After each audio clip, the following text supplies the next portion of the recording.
All right, shalom, shalom. I want to start off with giving all praises and glory to Yahweh, Ba'ashem, Yahushai, Ba'ashem, Harakakadash. Double honors to the apostles and elders of Great Millstone. Peace and salutations to the hopefully elect. Coming at you with another quick lesson to the spirit and power of Yahweh, Ba'ashem, Yahushai. Lord willing, this lesson may be edifying. I want to start off in the book of Ecclesiastes, chapter 7, verse 16. It says, "Be not righteous over much, neither make thyself over wise. Why shouldest thou destroy thyself?" And, pretty much in this walk of ours, in this walk of faith, in this truth, you want to be balanced, all right, in your walk, right? You want to try to remain balanced as possible, because as the scriptures say, a false balance is abomination to the Lord. Okay, so you want to be balanced on how, you live your life. You see? Now, when it's going into be not righteous over much, okay, you got a lot of Israelites out there that don't know of the truth, but they'll put so much on their plate where they'll start to destroy themselves, okay, by being too much over righteous. Now it's, following Yahweh Ba'ashem Yahushai. Yes, that's the great thing to do. You want to, as Yahushai being our example, we want to try to live our life, okay, as Yahushai, as he was set for our example. We want to try to, walk as he walked. Okay, now we know that's easier said than done. Okay, and we know we can't do it, right? Because he was blameless. You see, he was without sin, but we're in a different state as we are a creature subject to vanity. All right. And as we're in this flesh of ours, we know we can't do right all the time. Right. But we got to still try. All right. You still got to try. Right. Like I said, as Yahushua being our example. OK, we got to try to walk, in a way he did, the best of your ability. Okay, but like going back to what I was saying, you got a lot of Israelites out there. We learn the scriptures and different things you may learn, and then you'll have Israelites trying to apply all these different things without using wisdom, right? Not with the understanding of we are not in our power. Okay, this is not our kingdom, and there's just a lot of things you cannot do in our mind. Having this spirit and having a righteous mindset, of course, we want these things. We want the way of Yahweh Ba'ashem Yahushai. We want that to be the standard. Okay, we want how he judged things and how the way it should be or dealt with. Of course, we want it to be that way, right? But like I said before, this ain't our kingdom. So you gotta, as the brothers would say, spiritually, you gotta turn the other cheek. You gotta let things go. Okay, and you just gotta roll with things depending on the situation.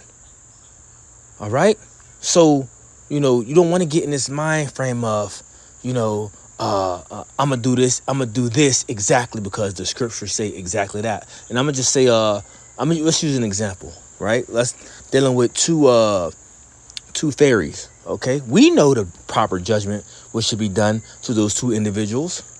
Right? But we can't do anything. Why? Because this is not our kingdom. So we got to turn the other cheek. Now, a person that's being over righteous, they're going to say, nah, the Bible says this is supposed to take place. So I'm going to execute it. No, that's not what you do. You're a fool.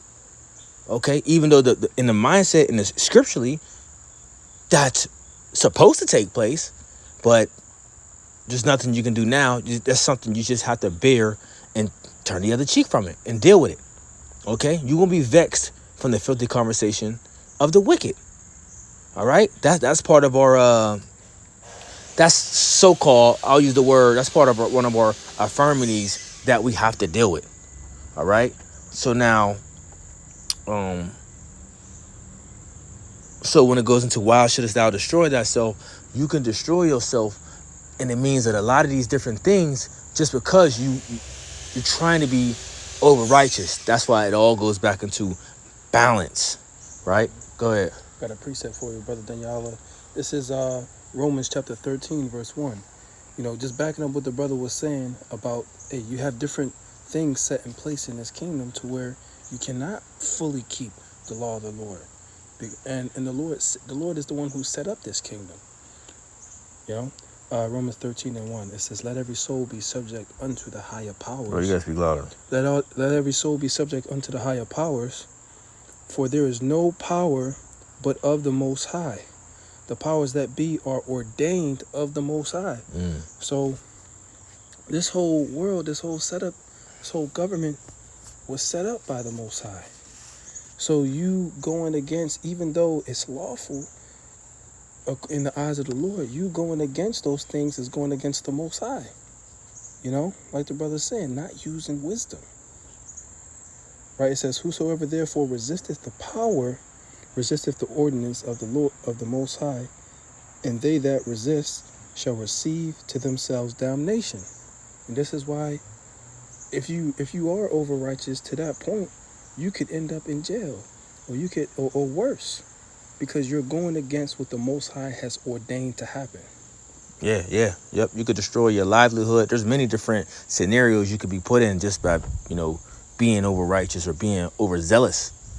All right. Oh, and like I wanted to pull up, make mention of, you know, we are seeing of what happens when you disobey Yahweh Ba'ashem Yahushai. Okay, we see who's set up in power. We see the conditions of the earth and what our people are in. It's all because going back to our disobedience. You see, so these things that we're vexed with, it makes us more of having a mindset of, we got to get the hell out of here. You know, we go through all these different things and in our mind is like, we got to get out. Because if we were comfortable, we'd be like, shit, I'm good.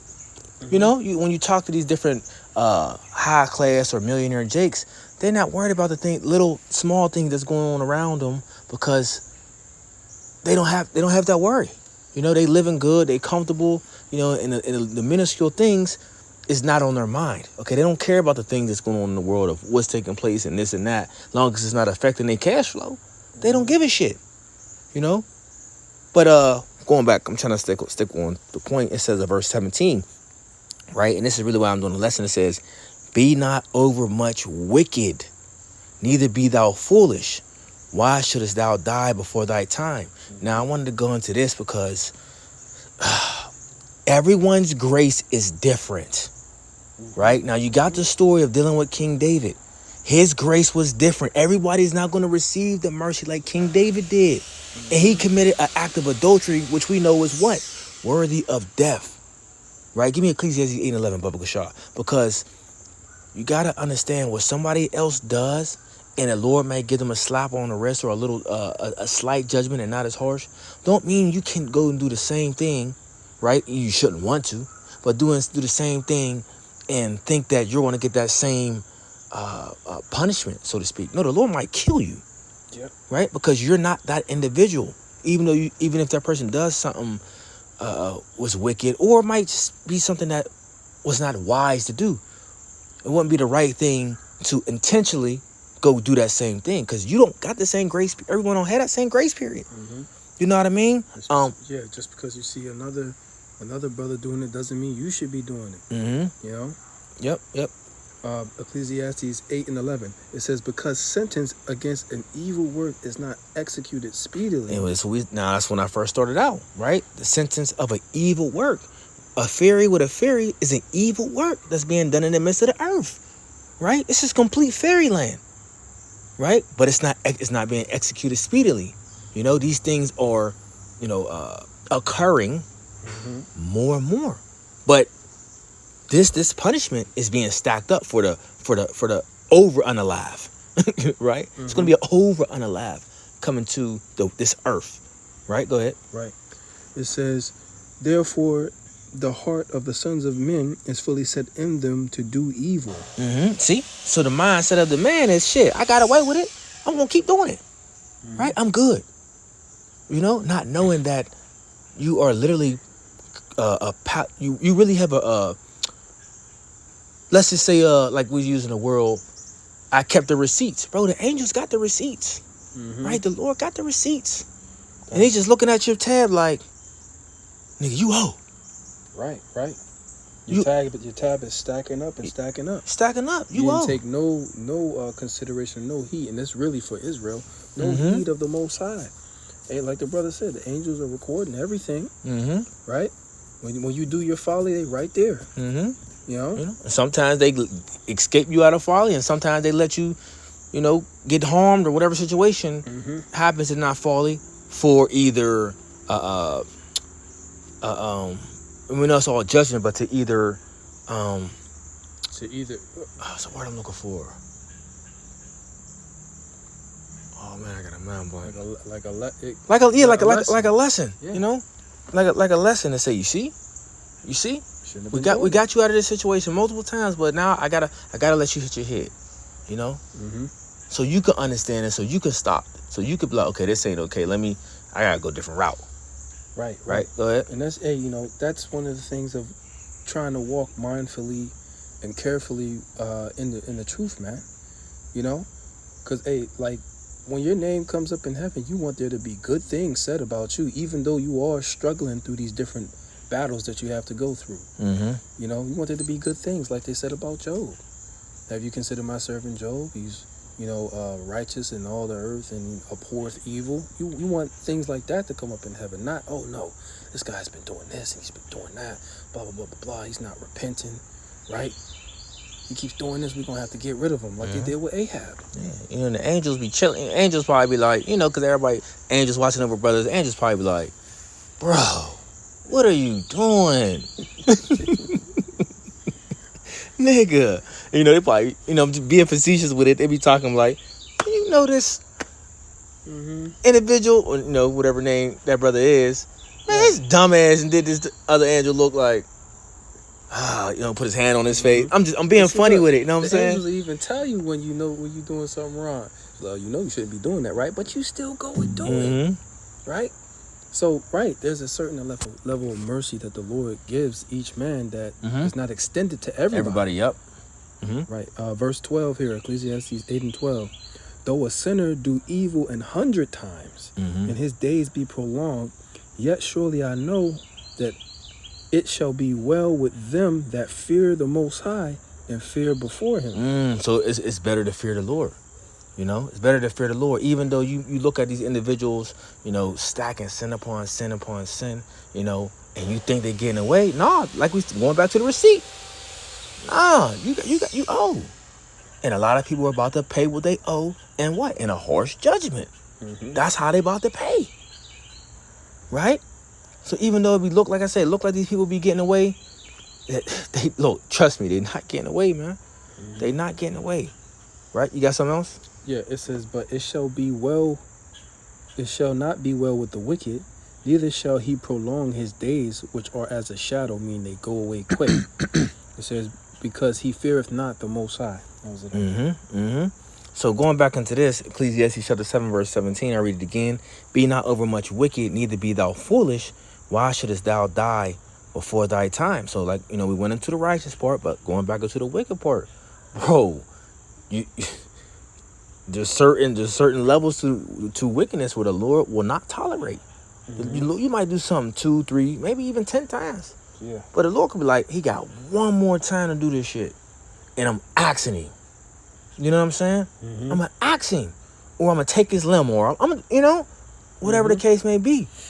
So this is what Jake got to realize. Like, you doing shit, okay? And not even knowing that, bro, you might be on your last lifeline. So don't be over much wicked, man. Of course, like I say, creatures subject to vanity. You going to go off. You going to commit some type of folly. We're in the flesh. We're not saying you're not going to do it. We want to be mindful to try to not do it. And if you do, minimize it. You know what I'm saying? If you do something, repent. Now don't do that nut ass old ancient Israel stuff where they would had her since sacrificial animals ready because they knew they was about to do some bullshit. Like you just gonna go commit adultery because you like, oh, the Lord got me. What? Nah, bro, that's madness. But I just used adultery as an example because that's more one of the harsh penalties. It's very very heinous. It's one of the more harsh penalties within Israel, you know? Mm-hmm. Right. Ultimately, I mean, because it goes back to rebellion when you think about it anyway. Right. You know, because what happens to a rebellious son? He gets a harsh penalty. He don't get a slap on the wrist. You know? Go ahead. Kind. This is Psalms chapter 2, verse 10. It says, "Be wise now, therefore, O ye kings. Be instructed, ye judges of the earth. Serve the Lord with fear and rejoice with trembling. Kiss the Son, lest he be angry, and ye perish from the way, when his wrath is kindled but a little." So a little bit could just get you be through. So that's why you have to walk carefully, man. Mm-hmm. You have to be balanced. You don't want to be overly wicked, man. Just doing too much wicked stuff to where the Lord just like cast them out. Right? It says, "Blessed are all they that put their trust in him." Mm-hmm. Right? And as you notice, it says what? Fear the Lord and rejoice with trembling, man. You're supposed to be walking in a mindset of fear toward Yahweh Hashem Yahushai. You know? Yep. Last but not least, Proverbs chapter 11, verse 1, a false balance is an abomination to Yahweh, but a just weight is his delight, you know? And, I mean, brothers go through the motions, you know what I'm saying? Sometimes you be up, you be down, up, down, however it may go, you know? But you know, you want to continue to be on that tightrope of, all right, let me control my balance. Mm-hmm. You know what I'm saying? When pride goeth, then cometh shame, but with the lowly is wisdom. The integrity of the upright shall guide them, but the perverseness of transgressors shall destroy them. Let me read that one more time, right? So it says the integrity of the upright. When you go into upright, that goes into righteous moral conduct. Okay? So this is who you want to be guided by. It says, but the perverseness of transgressors shall destroy them. You know, and y'all can look up the word transgressor. Okay, if y'all, no, I thought not transgressor. Perverseness, if you like, but it goes into wicked and other definitions you'll get, you know. But, yeah, you want to be guided and follow the people that's in the midst and in the way of perverseness. Well, guess what? You're going to be destroyed right with them. Mm-hmm. Okay? Transgressors, these are people that's basically going against the Lord. Right? What is sin? Sin is transgressing of the law. Right. 2/3 of our people, what are they doing? Transgressing every day without no care. Right? No care in the world. Well, see, wait till the earth wait till the Lord visit the earth to the point where thousands and millions of people are getting put down. Then you're going to be in fear. Mm-hmm. Right? So it says, riches profit not in the day of wrath, but righteousness deliver from death. Yeah, and all this, you know, money or whatever you think you can obtain on this side, dealing in a carnal means, bro, that's not going to save you. None of it. Even Edomites with thumbs, right? That's not even going to save them. You know, only people that are going to get saved is, you know, you got a few people in elite bankers, but they only getting saved for, you know, not a saving, a grace and mercy save. No, they getting saved for punishment. Yeah, okay, reserved. they be reserved for punishment. That's all. That's all. You know, and the rest of you people, you're going to get unalive. Go ahead. Yep. This is just going into the balance aspect. 1 Corinthians chapter 10, verse 23. It says, "All things are not lawful for me, but all things are not expedient. All things are law Mm-hmm. are okay, Salaki. All things are lawful for me, but all things are not expedient." Yes. Expedient meaning profitable. Yeah, that's what Paul basically. Yep, that's what Paul's saying. He said, yeah, these different things, by the way of the scriptures, I can do these different things. But he's like, but it's not going to profit me nothing if I do these things. Mm-hmm. You know, it might get in the way of this, it might get in the way of that. It's not for me. You Right. know, I'm on a mission. I got other things to do. Right. You Now, know? imagine Paul being a Roman citizen, right? He had Roman citizenship. The Romans were the rulers at the time. So according to our law, all the different stuff, the lewdness that they were doing, they're supposed to be put to, deleted. Right? So, hey, even in today, same things are going on. Hey, Paul is giving good wisdom, man. Mm-hmm. You know? Yep. It's not profitable us to go out, like the brother said, go out and off these ferries when there's laws to put you in jail to do these different things, you know, amongst other things, man. Yep. Yeah. So I mean, that was just something quick through the spirit. Lord willing, hope it was edifying. So next time, I want to say shalom. Shalom.